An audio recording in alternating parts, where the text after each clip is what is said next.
கிறிஸ்துவில் பிரியமானவர்களே, அன்பின் வாழ்த்துகள். கிறிஸ்துவின் சீஷர்கள் ஊழியங்களிலிருந்து உங்களை சந்திப்பது உங்கள் அன்பு சகோதரன் ப்ரூஸ். பிதாவாகிய தேவனுடைய அன்பும் கர்த்தராகிய இயேசு கிறிஸ்துவின் கிருபையும் பரிசுத்த ஆவியானவருடைய அந்யோன்ய வழிநடத்தலும் பாதுகாப்பும் அரவணைப்பும் உங்கள் யாவரோடும் இருப்பதாக. ஆமென், ஆமென், ஆமென். இந்த நாளிலே உங்களை சந்திப்பதில் பெருமகிழ்ச்சி அடைகிறேன் பிரியமானவர்களே. ஒவ்வொரு வாரமும் இந்த தொலைக்காட்சியின் வழியாக உங்களோடு பேசுகிறது எனக்கு மிகுந்த சந்தோஷம்.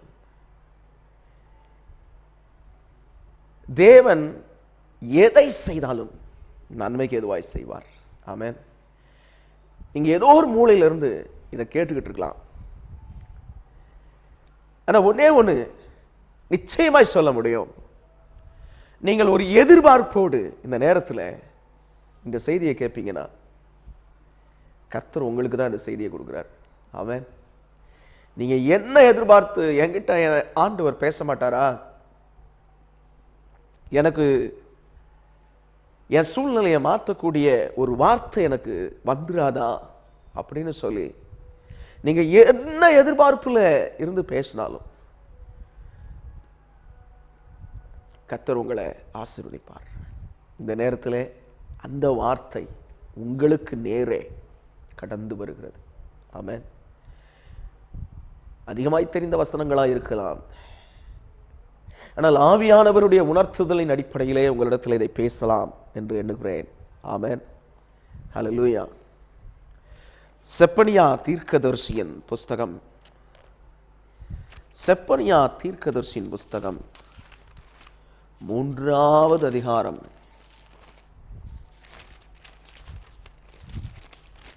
செப்பனியா தீர்க்கதரிசியின் புஸ்தகத்தில் 3வது அதிகாரத்தில் 15வது வசனம்.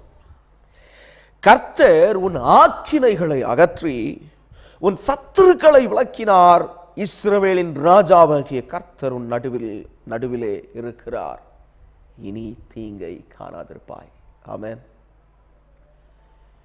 இந்த வருஷத்திலிருந்து இந்த தொலைக்காட்சி ஊழியங்கள் மூலமாக உங்களை சந்திக்கலாம் என்று தேவ திட்டத்தின்படி உங்களை சந்திக்க பிரயாசப்பட்டு இப்பொழுது இந்த தொலைக்காட்சியிலே உங்களோடு பேசும்படிக்கு தேவன் அனுக்கிரகம் தந்திருக்கிறார். நேருக்கு நேர் பார்த்து ஒருவரிடத்திலே தேவனுடைய வார்த்தையை சொல்லுவதற்கும் இந்த தொலைக்காட்சி வழியாக இந்த காரியங்களை சொல்லுகிறதுக்கும் ஒரு பெரிய வித்தியாசம் உண்டு. ஒரு நபரை ஒரு நேரம் 2 நேரம் பார்த்துட்டோம்னா அவங்க யார் எப்படிப்பட்டவங்கன்னு ஓரளவுக்கு புரிஞ்சுக்கிட முடியும். ஆனால் தொலைக்காட்சியில் இருக்கிற நீங்கள் எங்கேயோ ஒரு இடத்துல இருந்து இதை கேட்டுக்கிட்டு இருக்கலாம். உங்களை பற்றி எனக்கு ஒன்றும் தெரியாது, என்னிடத்துல ஆவியானவர் சொன்னதை உங்ககிட்ட சொல்கிறேன். ஆமென். நீங்கள் இருதயத்தை திடப்படுத்தி, ஆண்டவரே இந்த வாக்குத்தத்த வசனத்தினுடைய காரியம் என் வாழ்க்கையில் எப்படி சம்பவிக்கிறதுக்குன்னு நீங்கள் சித்தம் வச்சிருக்கீங்கன்னு சொல்லி அவரை பார்த்து கேளுங்க, நிச்சயமாக உங்களுக்கு தருவார். ஆமென். ஏனென்றால் தேவனுடைய வாக்குகள் எல்லாம் ஆம் என்றும் ஆமேன் என்றும் இருக்கிறது. அது ஒரு நாளும் பொய்யாய் போகாது.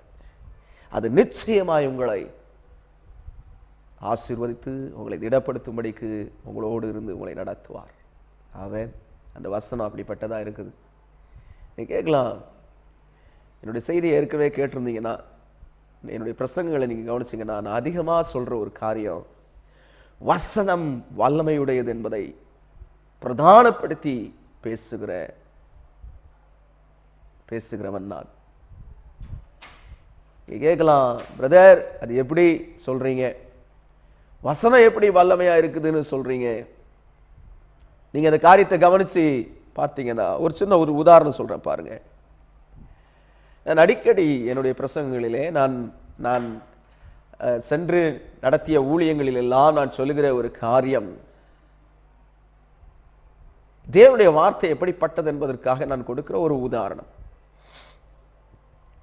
ஆதியாகமம் புஸ்தகத்தில் தான் இந்த உலகம் எப்படி உருவாக்கப்பட்டது அப்படின்னு சொல்லி எழுதப்பட்டிருக்கிறது. அதில் ஆண்டவர் ஒவ்வொன்றையும் ஒரு நேரம் தான் சொன்னதாக இருக்கும் பார்த்தீங்கன்னா. ஆமென். ஹல்லேலூயா. பாருங்களேன், முதல் வசனம் சொல்லுது, ஆதியிலே தேவன் வானத்தையும் பூமியை சிருஷ்டித்தார். 3வது வசனம் சொல்லுது, தேவன் வெளிச்சம் உண்டாக கடவுது என்றார், வெளிச்சம் உண்டாயிற்று. ஆமென். வெளிச்சம் உண்டாக கடவுது என்றார், உண்டாக கடவுதுன்னு சொன்னாரே, வெளிச்சம் வந்துருச்சு. ஹல்லேலூயா.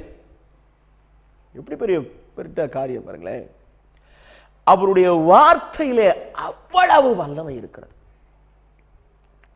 அந்த வார்த்தை ஒரு நேரம் அவர் டிக்ளேர் பண்ணிட்டார், ஒரு நேரம் சொல்லிட்டார்னா அதுக்கு இருக்கிற வல்லமை எப்படிப்பட்டதுன்னு பாருங்க. அந்த நேச்சர் நம்ம சொல்லலாம், அதெல்லாம் இயற்கையான காரியம் பிரதர்.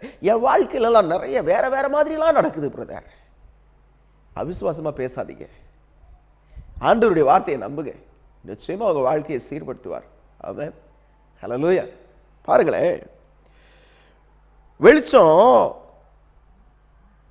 4வது வசனத்தில் பார்த்தோம்னா, வெளிச்சத்தையும் இருளையும் தேவன் வெவ்வேறாக பிரித்தார். தேவன் வெளிச்சத்திற்கு பகல் என்று பெயரிட்டார், இருளுக்கு இரவு என்று பெயரிட்டார். இப்படி ஒவ்வொரு கிரியேஷனும் ஆண்டவர் கிரியேட் பண்ணிட்டே வர்றார். ஒவ்வொன்றையும் உருவாக்கிட்டே வர்றாரு. ஆமென்.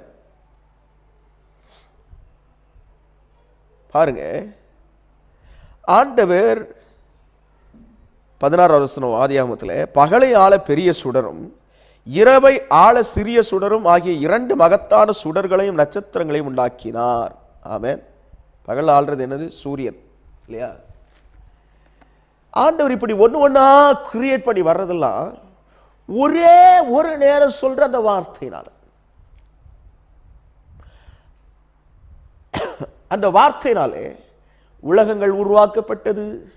அந்த வார்த்தையினாலே ஆண்டவர் இந்த உலகத்தில் வைத்திருக்கிற மரங்களா இருக்கட்டும், செடிகளா இருக்கட்டும், கொடிகளா இருக்கட்டும், சூரியனை மேல நிப்பாட்டின தூரமா இருக்கட்டும், அறிவியல் பூர்வமா என்ன சொல்றாங்க தெரியுமா? ஒரு டிகிரி கொஞ்சம் நகண்டு முன்னாடி வந்துட்டா கூட நம்மளாம் இங்க உயிர் வாழ முடியாதான் இந்த பூமியில. என்ன சூரியனில் இந்த வெளிச்சம், அந்த வெப்பம், அந்த அந்த ரேஸ், அந்த அந்த அந்த கதிர்வீச்சுகள் இந்த பூமியை அடையிறதுக்கு கிட்டத்தட்ட 8 நிமிஷம் ஆகும். அவ்வளவு தூரத்தில் இருக்குது. அல்லேலூயா. பாருங்களேன், அவருடைய ஞானம் எவ்வளவு பெருசு பாருங்க. கரெக்டா எந்த இடத்துல இருக்கணும். அதே போல சமுத்திரத்துக்கு எல்லைக்குரிய குறிச்சி இதை தாண்டி வராத அப்படின்னு வச்சிருக்கிறாரு. அல்லேலூயா. எவ்வளவு பெரிய காரியம் பாருங்களேன். ஒரே வார்த்தை தான், அந்த வார்த்தையில அவ்வளவு வல்லமை உண்டு. ஆமென். யோவான்ல வாஸ்தோன்னா, அப்போஸ்தலனாகிய யோவான் எழுதின சுவிசேஷ புஸ்தகம் 1வது அதிகாரத்தில் அதை எடுத்து வாசித்தோன்னு பாருங்கண்ணே.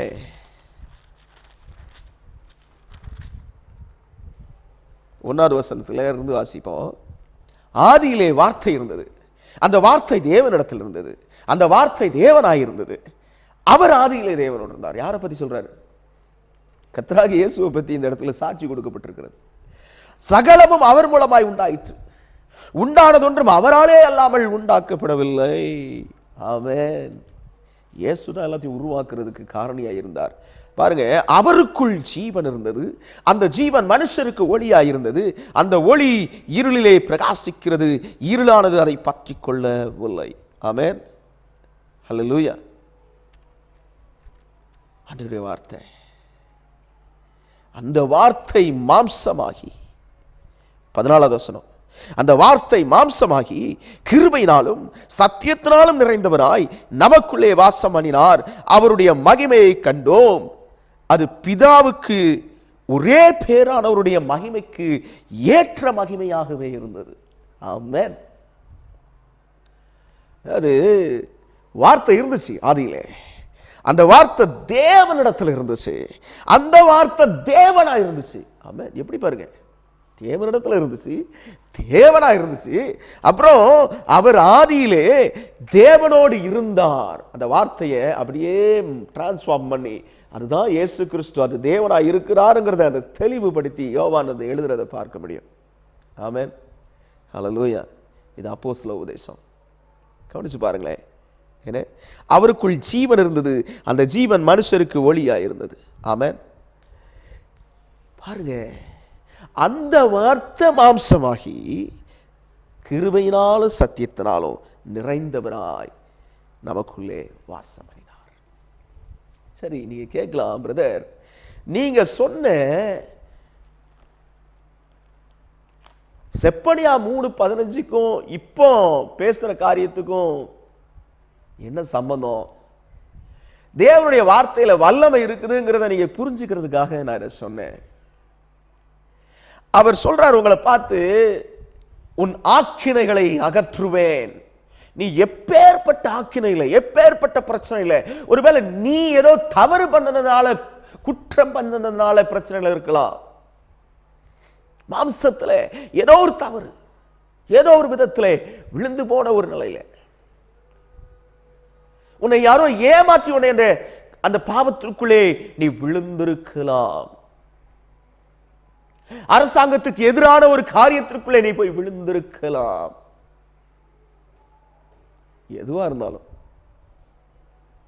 ஆண்டவர் சொல்றாரு, கர்த்தர் உன் ஆக்கினைகளை அகற்றி. அது நிமித்தம் ஒரு பெரிய போராட்டத்துல, என்ன நேரத்தில் என்ன நடக்குமோ தெரியலையே அப்படிங்கிற ஒரு சஞ்சலத்துல, எனக்கு விடுதலை தர்றவங்க யாராவது இருக்க மாட்டாங்களா, என்னை விடுவிச்சிட மாட்டாங்களான்னு ஒரு ஏக்கத்துல நீ இருக்கலாம். கர்த்தர் உன்னை பார்த்து சொல்றாரு, கேட்கிற எதிர்பார்ப்போடு கேட்டுக்கிட்டு இருக்கிறாயே, உன்னை பார்த்து தான் சொல்றாரு, கர்த்தர் உன் ஆக்கினைகளை அகற்றி உன்னுடைய இந்த சூழ்நிலையை, உன்னுடைய இல்லாமையான வெறுமையான உன்னுடைய வாழ்க்கையிலிருந்து உன்னை மாற்றி எடுக்க, உன்னை தூக்கி எடுக்க ஆண்டவராகிய இயேசு விரும்புகிறார். ஆமென். ஒப்பு கொடுப்பாயா மகனே, மகளே? இன்றைக்கு ஆண்டவரத்தில் ஒப்பு கொடுப்பாயா மகளே? உன்னை நோக்கி பார்க்கிறார் ஆண்டவர். உன் ஆக்கினையை நீக்கிறதுக்கு வந்திருக்கிறேன் அப்படின்னு சொல்றார். மகனே, உன் சத்துருக்களை விளக்கினார்.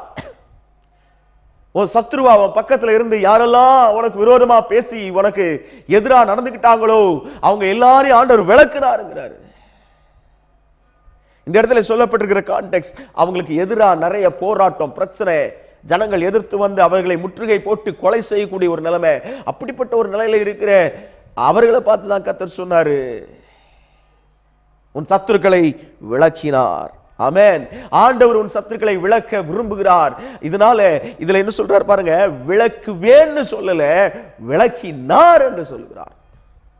நீ எந்த சூழ்நிலையில இதை கேட்டுக்கிட்டு இருந்தாலும் இப்ப கர்த்தர் உன்னுடைய சத்துருக்களை உன்னை விட்டு விளக்குறார். மகனே, மகளே, உன்னை விட்டு இந்த சத்துருக்களை விளக்கி தேவன் உன்னுடைய ஆக்கினைகளை அகற்றுகிறார். மகனே, உன்னை பலப்படுத்துகிறார். ஆமென். இஸ்ரவேலின் ராஜா, பாருங்க தெளிவா இருக்குது, இஸ்ரவேலின் ராஜாவாகிய கர்த்தர் உன் நடுவில் இருக்கிறார். ஆமென். கர்த்தர் முதல்ல என்ன செய்வாரா? ஆக்கினை அகற்றுவாராம், சத்துருக்களை விலக்கிடுவாராம், அதுக்கப்புறம் அவர் உன் நடுவில் வாசம் பண்ணுவார். ஆமென். இருக்கிறார்னு போட்டிருக்கு, உன் நடுவிலே இருக்கிறார். அதாவது இருந்தார்னு சொல்லல, இருப்பார்னு சொல்ல, இனி வரப்போகுதுன்னு சொல்லல, ஆனா இருக்கிறார். ஆமென். உன்னுடைய பலவீனங்கள், உன்னுடைய போராட்டங்கள், உன்னுடைய வேதனைகள், உன்னுடைய கண்ணீர்கள், உன்னுடைய நெருக்கங்கள் எல்லாவற்றிலும் ஆண்டவர் உன் மத்தியில, உன் நடுவில் இருக்கிறார். ஆமென். பாருங்க, ஆண்டவராகிய இயேசு கிறிஸ்து இந்த உலகத்திலே வாழ்ந்த போது அநேக அற்புதங்களை செய்தார். இன்றைக்கும் அநேக ஊழியர்களை கொண்டு ஆங்காங்கே அற்புதங்களை செய்து கொண்டு இருக்கிறார். ஆனா செய்யறது கர்த்தராகிய இயேசு மட்டும்தான். ஊழியர்களை கருவியாக பயன்படுத்துகிறார். ஆமென். ஹல்லேலூயா. எப்பொழுதும் நாம் ஆண்டவரை தான் மகிமைப்படுத்த வேண்டும். ஆமென். அது தேவனுக்கு பிரியமானது, இன்பமானது. தேவன் நம்மை உயர்த்துகிறதுக்கு அது ஒரு காரணியாயும் இருக்கிறது. ஹல்லேலூயா. தேவனை மட்டும் மகிமைப்படுத்துங்க. நீங்க பெற்றுக்கொண்ட ஆசீர்வாதத்தை குறித்து சம்பந்தப்பட்ட ஊழியக்காரர்களை நீங்க கனம் பண்ணுங்க. அவங்களுக்கு சொல்லி நீங்க ஜெபம் பண்ண பிறகு கர்த்தர் இந்த மாதிரி காரியத்தை செய்தார், நீங்க அவங்களுக்கு சாட்சி சொல்லுங்க. அது நல்லது. ஏன்னா அவர்களை அது பலப்படுத்தும். அது ரொம்ப நல்லது. ஆனா சாட்சி சொல்லும்போது, ஐயா கர்த்தர் எனக்கு இறங்கி நீங்க ஜெபம் பண்ண பிறகு எனக்கு கர்த்தர் காரியத்தை செய்தாரியான்னு சொல்லுங்க. ஆமென். அது ஒரு பெரிய ஆசீர்வாதம் பிரியமானவர்களே. ஏன்னா என் மகிமையை நான் வேறொருக்கும் கொடேன் என்று சொல்லி கர்த்தர் சொல்றார். ஆமென். ஆண்டவரை மட்டும் மகிமைப்படுத்துங்க, ஆண்டவரை மட்டும் உயர்த்துங்க. அது ரொம்ப நல்லது. சம்பந்தப்பட்ட ஊழியக்காரர்களோடு தொடர்பில் வைங்க. உங்களுக்கு ஒரு விடுதலை வந்துட்டு நான் அந்த ஊழியக்காரர்களை விட்டு வெளியே போகாதீங்க. ஆமென். நீங்க ஒரு நல்ல சபையில ஐக்கியத்தில் இருப்பீங்க, அந்த சபையிலே இருங்கள். ஜெப தேவையோடு நீங்கள் ஊழியங்களுக்கு தேடி ஜெபிக்க வேண்டும் என்று சொல்லி கேட்பீர்களானால் அதிலே கர்த்தர் உங்களுக்கு விடுதலை கொடுத்தால் அந்த ஊழியரோடு ஐக்கியப்படுங்கள். ஆமென். கர்த்தர் உங்களை ஆசீர்வதிப்பார், நிச்சயமாய் ஆசீர்வதிப்பார். ஆமென். தேவனுக்கே மகிமை உண்டாவதாக. பாருங்க, இஸ்ரவேலின் ராஜாவாகிய கர்த்தர் நடுவில் இருக்கிறார். அதனால என்ன பண்ண மாட்டேன், தீங்கை இனி தீங்கை காணாதிருப்பாய். தீங்கு, தீங்கான காரியங்களை குறித்து ஒவ்வொருத்தருக்கும் ஒவ்வொரு விதமான அனுபவங்கள் இருக்கலாம். எனக்கு இப்படிப்பட்ட ஒரு தீங்கு இருக்கு, எனக்கு இப்படிப்பட்ட ஒரு தீங்கு இருக்குன்னு சொல்லி ஒவ்வொரு விஷயமாக நாம் என்ன செய்திருக்கலாம், செய்யலாம், சொல்லலாம். ஒவ்வொரு விஷயமா சொல்லலாம். இந்த தீங்குல எனக்கு யார் விடுதலை ஆக்குவார் என்று சொல்லுகிற எதிர்பார்ப்பு, அந்த எதிர்பார்ப்புல இருதயம் சோர்ந்து போன நிலை. மற்றவங்களா என்ன ஏளனமா நினைக்கிறாங்களேன்னு ஒரு நிலைமை. கர்த்தர் சொல்றாரு, இஸ்ரவேலின் ராஜாவாகிய கர்த்தர். அவர் யாரா? இஸ்ரவேலின் ராஜா. அவர் உன் நடுவிலே இருக்கிறார். இனி தீங்கை காணாதிருப்பாய். ஆமென். ஹல்லேலூயா. பாருங்க, 14வது வசனம் அப்படி சொல்லுது. செப்பனியா 3:14. சீயோன் குமாரத்தியே கெம்பீரித்து பாடு, இஸ்ரவேலரே ஆர்ப்பரியுங்கள், எருசலேம் குமாரத்தியே நீ முழு இருதயத்தோடு மகிழ்ந்து களிகூறு. ஆமென். தேவனால் தெரிந்து கொள்ளப்பட்ட ஜனங்களுக்குத்தான் சீயோன் குமாரத்தி என்று பெயர். அழைக்கப்பட்டவர்கள் அநேகராக இருக்கிறார்கள், ஆனால் தெரிந்து கொள்ளப்பட்டவர்கள் சிலர் என்று வேதம் சொல்கிறது. ஆண்டவர்கிட்ட கேளுங்க, ஆண்டவரே என்னை தெரிந்து கொள்ளுங்கப்பா. அவருடைய தெரிந்து கொள்ளுகிற அனாதி தீர்மானத்தின்படி இருக்கிறது. ஆண்டவரே சார்ந்து அவரை நோக்கி பார்த்து, ஆண்டவரே என்னை தெரிந்து கொண்டு உம்முடைய பிள்ளையாய் என்னை வைத்து என்னை வளர்ப்பியும் என்னை நடத்தும் என்று சொல்லி நீங்க கேட்கும்போது அவர் நிச்சயமாய் உங்களை தெரிந்து கொள்கிறார். அவருடைய தீர்மானங்கள், அவருடைய தெரிந்து கொள்ளுதல் எல்லாம் வித்தியாசமானவைகள். இன்றைக்கு உங்களை தெரிந்து கொண்டதுனால தான் நீங்க இன்னைக்கு கேட்குறீங்க இந்த செய்தியை. உங்களை தெரிந்து கொண்டிருக்கிறார் கர்த்தர். உங்களை தெரிந்து கொண்டு உங்களை விடுதலையாக்க விரும்புகிறார். உங்களை சுத்திகரிக்க விரும்புகிறார். உங்களை பலப்படுத்த விரும்புகிறார். அதனால நீங்க என்ன செய்யணும், கெம்பீரித்து பாடி ஆண்டவருடைய ஜனங்களாக இருக்கிற நீங்கள் ஆர்ப்பரித்து, எருசலேம் குமாரத்தியே நீ முழு இருதயத்தோடும் மகிழ்ந்து களிகூறு. மகிழ்ந்து களிகூற வேண்டுமா? கேட்கலாம், என் பிரச்சனை இவ்வளோ பெருசாக இருக்கும்போது எப்படி பிரதர் சந்தோஷமா இருக்கிறது? சந்தோஷமா இருக்கிறதுக்கு ஒரே ஒரு காரியம் அவசியம் பிரியமானவர்களே, ஆண்டவரோட அண்டிக் கொள்ளுங்க, சந்தோஷமா இருக்கலாம். ஆமென். பிரச்சனையெல்லாம் காணாம போயிடும். எவ்வளவு பெரிய போராட்டமா இருந்தாலும் அது காணாம போயிடும். வியாகுலங்கள், கண்ணீர்கள் எல்லாம் மாறி போகும். அனைத்தும் மாறி போகும். இது தேவனே செய்வார். இது தேவனே செய்வார். தேவனே செய்து உங்களை நடத்துவார். தேவனே செய்து உங்களை விடுதலையாக்குவார். ஆமென். ஹல்லேலூயா. பாருங்க, 17வது வசனம். உன் தேவனாகிய கர்த்தர் உன் நடுவில் இருக்கிறார். அவர் வல்லமை உள்ளவர். அவர் ரட்சிப்பார். அவர் உன் பேரில் சந்தோஷமாய் மகிழ்ந்து தம்முடைய அன்பு நிமித்தம் அமர்ந்திருப்பார். அவர் உன் பேரில் கம்பீரமாய் களி கூறுவார். ஆமென். ஹல்லேலூயா. தேவனாகிய கர்த்தர் என்ன பண்ணுவாராம்? திரும்பவும் சொல்றார் வாக்குத்தத்தம், நடுவில் இருப்பார். அவர் வல்லமையுள்ளவராக இருக்கிறதுனால அவர் உங்களை ரட்சிப்பார். நீங்க என்ன பிரச்சனையா இருந்தாலும், வெளியே சொல்ல முடியாத ஒரு பிரச்சனையில நீங்க தவித்து கொண்டிருந்தாலும் கர்த்தர் என்ன செய்வார்? உங்களை விடுதலையாக்குவார், உங்களை சுகப்படுத்துவார், உங்களை ஆறுதல் அளிப்பார், உங்களை அதிலிருந்து கைவிடாமல் காத்து கொள்ளுவார், உங்களை திடப்படுத்துவார். பிரியமானவர்களே, ஆமென். ஆனால் நீங்க பெற்றுக்கிட்ட நன்மையை கட்டாயம் சாட்சியாக அறிவிக்கணும்.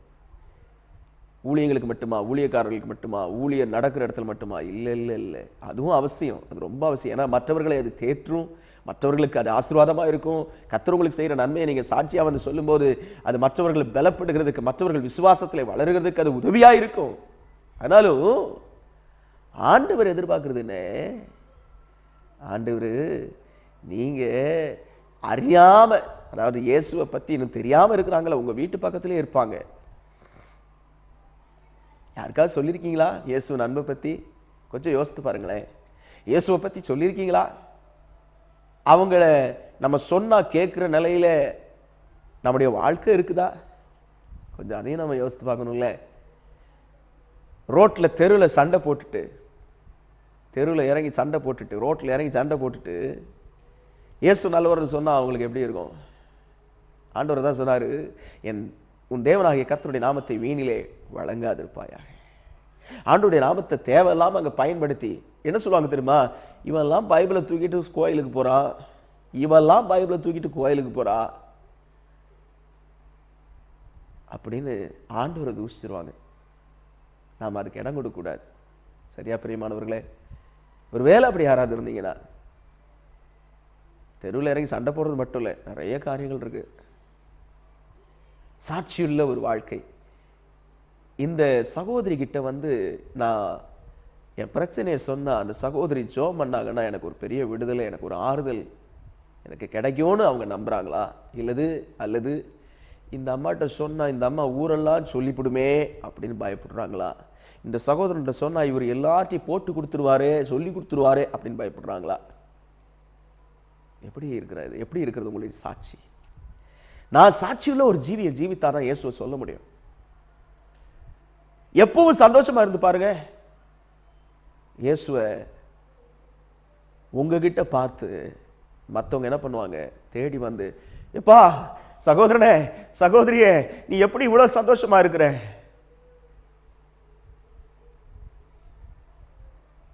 ஏம்மா நீ எப்படிமா இவ்வளவு சந்தோஷமா இருக்கிற? எப்பவுமே சிரிச்சுக்கிட்டே இருக்கிய, உனக்கு கோபமே வராதா? அப்போ என்ன ஆயிரும்? ஒரு வாய்ப்பு இயேசுவை பற்றி சொல்றதுக்கு. நான் ரொம்ப மோசமாக தான் இருந்தேன் என்னுடைய பழைய வாழ்க்கை. ஆனால் என்றைக்கு இந்த பைபிளை தூக்கி இதை வாசிக்க ஆரம்பித்தேனோ அதிலிருந்து என்னுடைய வாழ்க்கையை இயேசு மாற்றி விட்டார். இந்த சாட்சி ஒன்று போதும் அவங்கள மாத்துறது. அது மட்டும் இல்லை, உங்களுக்கு செய்த நன்மைகளை அவங்களுக்கு சொல்லும்போது, தேவன் நான் கூட இந்த மாதிரி தான்க்கா, என் வீட்டில் இவ்வளோ பெரிய கஷ்டம் இருந்துச்சு, என் வீட்டில் இவ்வளோ பெரிய போராட்டம் இருந்துச்சு, ஆனால் இயேசுவை தேடி போனேன், அந்த ஜெப கூட்டத்துக்கு போனேன், அல்லது சபைக்கு போனேன், இந்த சர்ச்சில் போயிருந்தேன், இந்த சர்ச்சில் ஜெபம் பண்ணேன், கர்த்தர் எனக்கு விடுதலை தந்தார், இந்த சர்ச்சில் இருந்த ஊழியக்காரங்க, அங்கே இருந்த சகோதர சகோதரிகளாம் எனக்காக ஜெபம் பண்ணாங்க, அங்கே போன இடத்துல எனக்கு விடுதலை கொடுத்தாரு, இயேசு விடுதலை கொடுத்தாரு அப்படின்னு சொல்லுங்க. அது சொன்னீங்கன்னா அது ஒரு பெரிய சாட்சியா இருக்கு.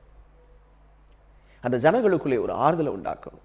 அந்த ஜனங்கள் தேவனை நோக்கி பார்க்கிறதுக்கு ஒரு வழிவாசலை திறக்கும். பிரியமானவர்களே, தேவன் உங்களிடத்துல கேட்கிறதெல்லாம் தேவனுக்கு உண்மையாய் வாழ பழகுங்கள், தேவ சுத்தத்தை நிறைவேற்ற பழகுங்கள்.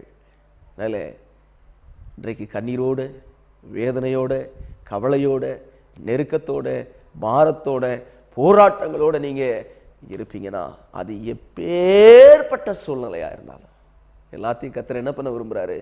உங்களை விட்டு அகற்ற விரும்புகிறார். அதனால தான் நம்ம வாஸ்தவமே செப்பனியா தீர்க்கதரிசியின் புஸ்தகம் 3ஆவது அதிகாரம் 15வது வசனம், அந்த வசனத்தில் சொல்கிறபடி, கர்த்தர் உன் ஆக்கினைகளை அகற்றி உன் சத்துருக்களை விலக்கினார், இஸ்ரவேலின் ராஜாவாகிய கர்த்தர் உன் நடுவிலே இருக்கிறார், இனி தீங்கை காணாதிருப்பாய். ஆமென். இனி தீங்கை காணாதிருப்பாய்.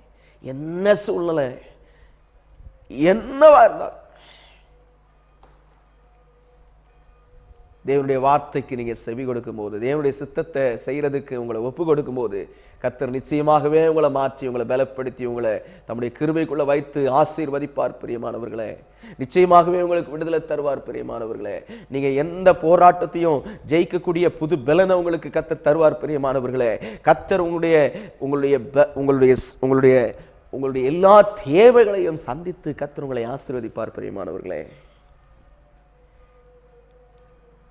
என் குடும்பத்தில் எப்படி ஒரு தேவை இருக்குதே, பிள்ளைங்க படிப்புக்கு நான் என்ன செய்வேன்னு தெரியலையே. நீங்க போராடிக்கிட்டு இருக்கலாம்.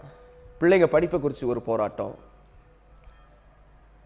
பிள்ளைகளுக்கு செய்ய வேண்டிய காரியத்தை செய்ய முடியலையே அப்படிங்கிற ஒரு போராட்டம், அல்லது பெற்றோரை கனம் பண்ண முடியாதபடிக்கு, பெற்றோரை கவனிக்க முடியாதபடிக்கு என்னுடைய கைகள் பலவீனப்பட்ட நிலையில் இருக்குதே, எனக்கு வருமானம் சரியா இல்லையே, என் குடும்பத்தை நடத்தவே என்னால் முடியல, நான் எப்படி என்னுடைய பெற்றோரை கவனிச்சு கொள்ளுவேன், அப்படி கூட ஒரு காரியம் இருக்கலாம்.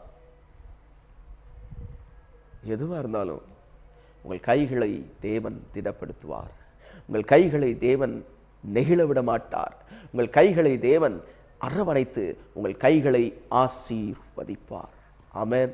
தேவனுடைய ஊழியக்காரனாக உங்களுக்கு இந்த ஆசீர்வாதத்தை கூறுகிறேன். உங்கள் வீட்டிலே வெறுமைகள் இருப்பதில்லை, இல்லாமல் என்கிற சொல் இருப்பதில்லை, எனக்கு குறைவாக இருக்குதேன்னு சொல்கிற சொல் இருப்பதில்லை. இனி உங்கள் வார்த்தைகள் எல்லாம் என் தேவன் என்னை பராமரிப்பார், என் தேவன் என்னை ஆசீர்வதிப்பார், என் தேவன் என்னை உயர்த்துவார் என்று சொல்லி ஒவ்வொரு நாளும் நீங்கள் சொல்லி பாருங்க. ஆமென். தேவன் எனக்கு செய்வார். நான் நல்லா இருப்பேன், நல்லா இருப்பேன், இது ஒரு உலகத்தின் மொழி. ஆனால் தேவன் எனக்கு செய்வார் என்று சொல்லுகிறது தான் பெரிய காரியம். இதுதான் தேவனை சார்ந்து கொள்ளுகிறது. தேவனை சார்ந்து கொள்ளும் போது அவருடையவைகள் எல்லாம் நமக்கு கொடுக்கப்படுகிறது. பிரியமானவர்களே, ஆமென். ஹல்லேலூயா, ஹல்லேலூயா. தேவ தயவு உங்களை நடத்துவதாக. ஆமென். தேவன் உங்களை பராமரிப்பாராக, உங்களை ஆறுதல் படுத்துவாராக, உங்கள் சூழ்நிலையில் எல்லாத்திலிருந்தும் ஒரு விடுதலையை தருவாராக, எல்லா போராட்டங்களிலும் எல்லா நெருக்கத்திலிருந்தும் கர்த்தர் உங்களை விடுவிப்பாராக. ஆமென். ஜெபிப்போமா? ஹல்லேலூயா. மகிமையின் தேவனே, ஜோதிகளின் பிதாவே, இரக்கத்தில் ஐஸ்வர்யம் உள்ளவரே, நீதியாய் நியாயம் சாரிக்கிற கர்த்தர், இதை கேட்டுக்கொண்டிருக்கிற சகோதரனே, உன் வாழ்க்கையை முடித்துக் கொள்ளலாம் என்று ஓடிக்கொண்டிருக்கிறாய். தேவன் உன்னை பார்த்து சொல்லுகிறார், என்னை நோக்கி கூப்பிடு, அப்பொழுது நான் உன்னை விடுவிப்பேன். இயேசு என்னைக்கு தேடி ஓடிவா மகனே. உன்னுடைய கடன் பாரத்தினாலே எப்படி தப்பிக்கிறதுன்னு தெரியாம அதனால நீ இந்த முடிவுக்கு வந்துட்ட. கர்த்தர் உன்னை தூக்குறார். நீ திரும்பு, நீ தேவனிடத்தில் திரும்பு, இயேசுவை நோக்கி பாரு. இயேசு உனக்கு நிச்சயமாய் விடுதலை தருவார். இயேசுவின் கரம் உன்னை தொடும். பயப்படாதே, பயப்படாதே, பயப்படாதே மகனே, பயப்படாதே மகளே. கர்த்தர் நிச்சயமான கிருபைகளை உனக்கு அளித்து உன்னை விடுவிப்பார். கர்த்தருடைய மகிமை உன்னை தொடும். பயப்படாதே மகளே.